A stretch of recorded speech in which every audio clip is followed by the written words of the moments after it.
As tensões ainda são palpáveis em Nagorno-Karabakh, palco de conflitos devastadores entre o Azerbaijão e a Arménia. Nagorno-Karabakh é reconhecido internacionalmente como parte do Azerbaijão, mas partes do território são controladas por arménios após a última ronda de conflitos em 2020. Uma ferida aberta para as pessoas de ambos os lados que dizem estar a lutar pelo que é seu por direito. Hoje encontramos-nos com os líderes dos países envolvidos neste conflito para discutir se é possível alcançar a paz e como.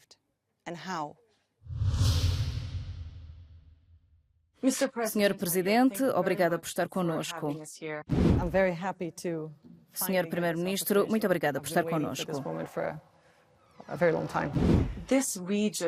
Esta região tem sido palco de alguns dos episódios mais violentos da história recente do Cáucaso do Sul. As tensões não desapareceram desde o Acordo de Paz de 2020. Qual é a razão desta hostilidade constante? A declaração assinada a 10 de novembro de 2020 não proporcionava, de facto, uma paz sustentável. Não era um tratado de paz. Era uma declaração que, de facto, constituía um ato de capitulação por parte da Arménia. Por isso, começámos a apresentar algumas iniciativas para encontrar a solução final para o nosso conflito com a Arménia, como, por exemplo, o reconhecimento mútuo da integridade territorial, soberania, fronteiras internacionais, delimitação de fronteiras, não utilização da força ou ameaça de força. Pusemos essa proposta em cima da mesa. Deste modo, nós, o país que sofreu 30 anos de ocupação e que restaurou a justiça pela força, fomos os autores do novo processo de paz. Não diria que está a correr muito bem. Continuamos otimistas porque estamos agora envolvidos em negociações muito ativas ao nível dos ministros dos negócios estrangeiros de ambos os países. O documento assinado a 9 de novembro de 2020 não é um tratado de paz ou um acordo de paz, como disse, no sentido jurídico. Mas, de facto, possui um conjunto de disposições que são gravemente, grosseiramente violadas.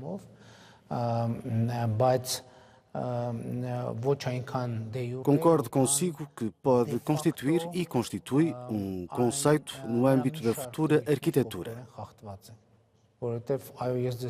E, infelizmente, muitas das disposições do documento são regularmente violadas pelo Azerbaijão. Atualmente são violadas. Na sua pergunta, fez referência ao Nagorno-Karabakh. E toda a gente compreende isso. Mas o Azerbaijão, por exemplo, continua a afirmar que Nagorno-Karabakh não existe.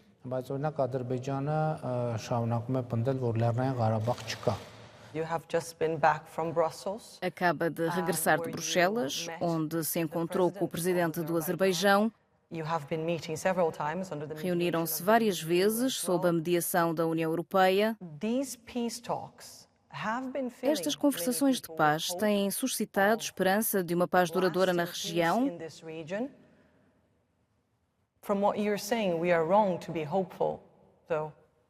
Poderá haver paz? O que nos pode dizer sobre o que resultou dessas conversações? Não só pode, como deve haver paz. Essa é a minha convicção, a minha posição. E é nisso que acredito. Mas para que isso aconteça, é também importante que a comunidade internacional esteja ciente de nuances importantes. Que seja clara sobre as razões pelas quais não há progressos a um ritmo suficiente. Permitam-me que regresse à nossa penúltima reunião em Bruxelas, quando o Presidente do Conselho Europeu, Charles Michel, esteve presente. E eu e o presidente do Azerbaijão concordámos, ou melhor, chegámos a um entendimento segundo o qual a Arménia e o Azerbaijão reconhecerão mutuamente os territórios.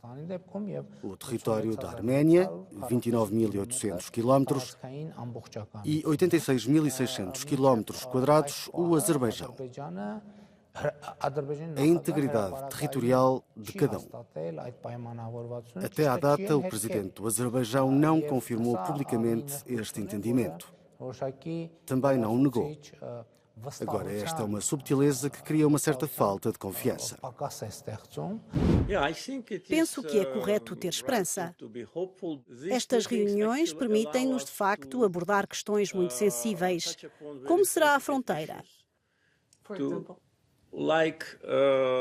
Porque a fronteira entre a Arménia e o Azerbaijão ainda não está definida. Quando a União Soviética entrou em colapso, enfrentámos esta agressão. Por isso, a pergunta é como será a fronteira, qual será a situação real no terreno, qual será a situação das comunicações. Porque a Arménia tem a obrigação, isso foi assinado na sequência da Segunda Guerra de Karabakh, de nos permitir o acesso ao nosso exclave de Nakhchivan. Mas isso ainda não está a acontecer. Os ministros concentram-se sobretudo nos parágrafos do Tratado de Paz. As nossas reuniões apenas criam, penso eu, uma boa atmosfera. Mas se observarmos uma abordagem construtiva por parte dos arménios, e mais importante ainda, se eles puserem totalmente de lado todas as suas aspirações de contestar a nossa integridade territorial, então poderemos encontrar uma solução de paz muito em breve, talvez mesmo até ao final do ano. O que é que a União Europeia traz para a mesa de mediação? A União Europeia não fez parte do processo de mediação durante os tempos da ocupação, quando tivemos negociações desde 1992. Foi uma iniciativa do presidente do Conselho Europeu, Charles Michel, que nos convidou e nós apoiámos essa iniciativa, tendo em conta o nível de cooperação entre o Azerbaijão e a União Europeia, e a Arménia e a União Europeia. Penso que, de facto, a União Europeia pode ser a melhor escolha porque as nossas relações com a União Europeia se baseiam no respeito mútuo, na confiança e no interesse mútuo. Por isso, esta iniciativa está a transformar-se num formato de diálogo muito ativo, porque não nos reunimos apenas em Bruxelas, mas também, por exemplo, à margem do formato da Iniciativa Europeia de Paz.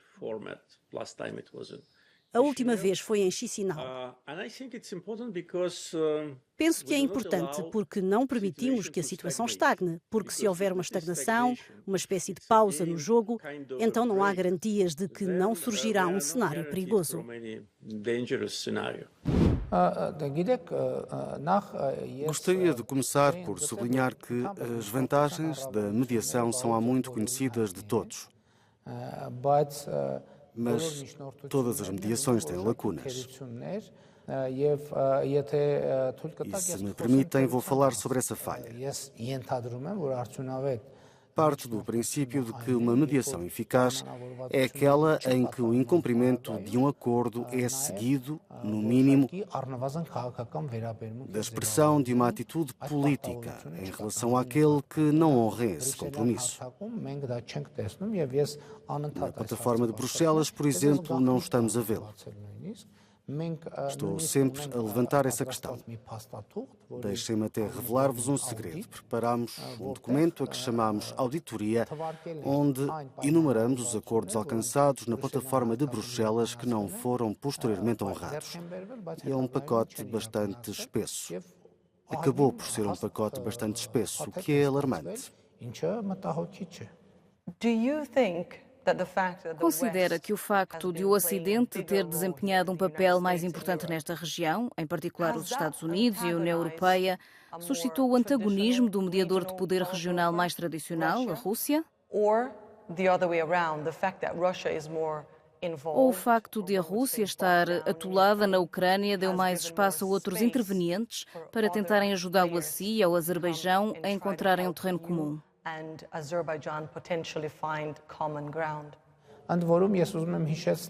Deixe-me recordar-lhe que estes cenários de competição internacional não estão diretamente ligados à nossa situação, porque, como sabe, os co-presidentes do Grupo de Minsk, da Organização de Segurança e Cooperação na Europa, estiveram presentes e foram ativos e foram criados para resolver o conflito do Nagorno-Karabakh. Mas desde 24 de fevereiro de 2022, os co-presidentes deixaram simplesmente de interagir. Alguns deles decidiram que não querem interagir com os outros co-presidentes. E foi aí que surgiu o problema.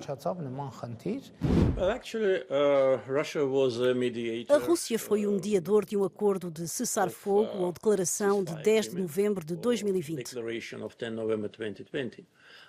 Não foram os Estados Unidos, não foi a União Europeia. E as nossas primeiras reuniões com o meu colega arménio foram organizadas pela Rússia, na Rússia. Depois da guerra russo-ucraniana, a situação mudou e começámos a ver que os Estados Unidos e a Europa se tornaram mais ativos. Na verdade, para nós, não faz grande diferença quem irá liderar o processo ou quem irá, até certo ponto, monopolizar o processo de negociação. O importante é chegar ao resultado. Sei que tem uma longa e complexa relação histórica com a Rússia. O que acha da influência da Rússia na região neste momento? No que diz respeito ao Azerbaijão, não houve muitas coisas que mudaram, porque as nossas relações com a Rússia serão equilibradas. As nossas relações com a Rússia são equilibradas e baseiam-se no reconhecimento dos interesses nacionais de cada um e, naturalmente, na integridade territorial e na soberania. A Rússia é um vizinho e um parceiro. É claro que, em virtude dos acontecimentos na Ucrânia, não só o interesse da Rússia, mas também o interesse de outros atores geopolíticos na nossa região tem vindo a diminuir, porque na prática é na Ucrânia que se concentra toda a atenção internacional. E sim, isso é um fator. Falemos sobre a situação no terreno neste momento. A União Europeia, os Estados Unidos, entre outros, exigiram garantias sobre a liberdade de circulação no corredor de Lachin. O que sabe sobre o que está a acontecer neste corredor, que é uma porta de entrada crucial para as pessoas em Nagorno-Karabakh? O que está a acontecer no Nagorno-Karabakh é que há uma crise humanitária no Nagorno-Karabakh. O que é uma crise humanitária? Não estão a ser fornecidos alimentos ao Nagorno-Karabakh. Não há alimentos. Não há fornecimento externo de alimentos. Não está a ser fornecida uma série de bens essenciais. Não são fornecidos alimentos para bebés, não há medicamentos disponíveis, não há material de higiene, não existem outros bens essenciais. O fornecimento de gás natural ao Nagorno-Karabakh foi interrompido pelo Azerbaijão. O fornecimento de eletricidade ao Nagorno-Karabakh foi interrompido pelo Azerbaijão. O fornecimento de combustível foi interrompido pelo Azerbaijão. Portanto, neste sentido, existe uma ameaça real de fome que estamos a enfrentar, bem como problemas de saúde e assim por diante. Sabe que o Azerbaijão nega esse facto. Diz que a entrada de Agdam está aberta. Não sei a que se refere, porque estou a falar do documento que assinei e que tem o estatuto de documento internacional. Nele se lê claramente que o corredor de Lachin, que está sob o controle das forças de manutenção da paz russas, e não é apenas a estrada, é uma área de 5 quilómetros.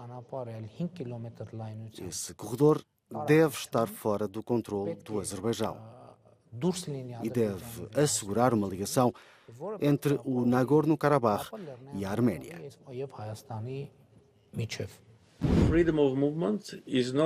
A liberdade de circulação não está bloqueada.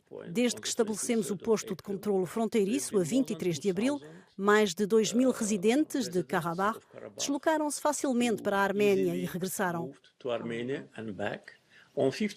No dia 15 de junho, a Arménia fez outra provocação militar e feriu um dos nossos guardas de segurança fronteiriços, pelo que a estrada foi temporariamente encerrada para investigação.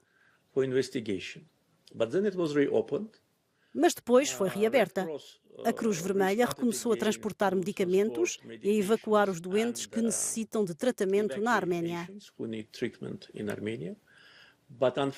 Mas, infelizmente, quando os caminhões da Cruz Vermelha foram inspecionados, encontramos mercadorias de contrabando como cigarros, iPhones e gasolina.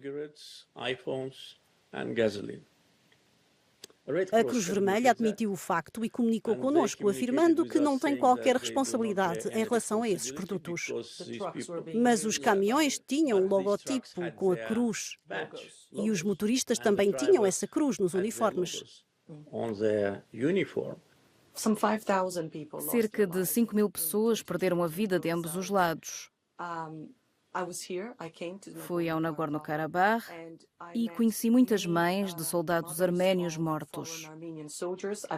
Também testemunhei a dor e a devastação do outro lado, do vosso lado, através do trabalho dos meus colegas no Azerbaijão. Lembro-me de ter falado com uma mãe que me disse que culpava os políticos pela guerra e pela morte dos seus filhos. Afirmava que os políticos deviam lidar com as coisas de uma forma diplomática e não cair nas armadilhas de uma guerra. Qual é a vossa missão? Trazer uma paz duradoura ou ganhar uma guerra? Ganhar a guerra era a missão da minha vida política, que terminou com sucesso. Portanto, ganhamos a guerra, restabelecemos a justiça e a nossa integridade territorial. E agora estamos a falar de paz. Se a Arménia quiser a paz, vamos conseguir, porque não temos quaisquer reivindicações territoriais sobre a Arménia e não queremos que eles tenham quaisquer reivindicações territoriais. As pessoas que vivem em Karabakh, na área que é atualmente controlada temporariamente pelas forças de manutenção da paz russas, vivem no Azerbaijão e devem escolher se querem viver como cidadãos ou como minoria étnica, como qualquer outra minoria étnica. Nós temos muitas minorias, ou se querem ir embora. Em qualquer caso, a guerra é um erro. Se há uma guerra, alguém, algures, fez algo de errado, ou várias pessoas em vários locais fizeram algo de errado. Mas, por outro lado, qual é a causa da guerra? A causa da guerra é a impossibilidade de alcançar uma paz duradoura ou de manter a paz.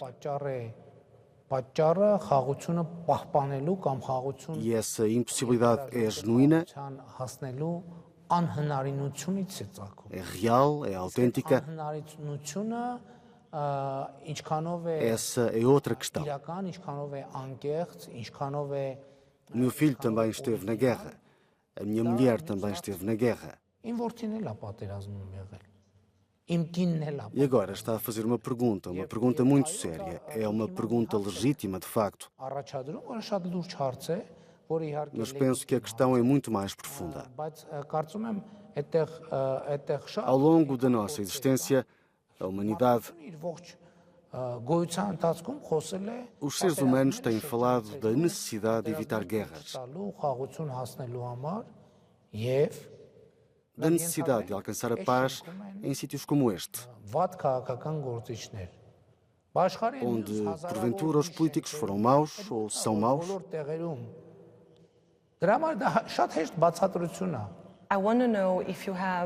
Gostaria de saber se tem uma mensagem para o outro lado, não para os políticos que encontra nas negociações, mas para as pessoas. Há certas frases que as pessoas dizem como vivemos aqui há muito tempo e continuaremos a viver aqui por muito tempo. Penso que todas as palavras já foram ditas. A propósito, há talvez algo que eu gostaria de dirigir ao público da Arménia e ao público do Azerbaijão. Porque os públicos da Arménia e do Azerbaijão devem exigir paz aos seus governos. Esta deve ser articulada como uma exigência pública. e a paz, a flexibilidade e a capacidade de cumprir essa exigência. Nunca pensei nisso, porque é a primeira vez na minha vida que me fazem essa pergunta. A mensagem aos arménios na Arménia é que queremos ter paz com o vosso Estado. Outra mensagem que lhes é dirigida é de que devem compreender claramente a atual situação geopolítica e o equilíbrio de forças. Durante muitos anos, os líderes da Arménia convenceram o povo de que tinham o exército mais forte do mundo e que, se a guerra começasse, iriam para Baku.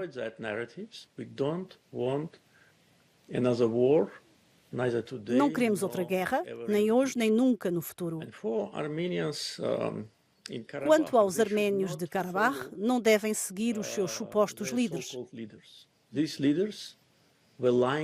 líderes estavam sempre a mentir-lhes. Os arménios de Karabakh devem compreender que o facto de fazerem parte da sociedade azerbaijanesa, com garantias de segurança, é um direito que têm, o que inclui os direitos educativos, culturais, religiosos e municipais.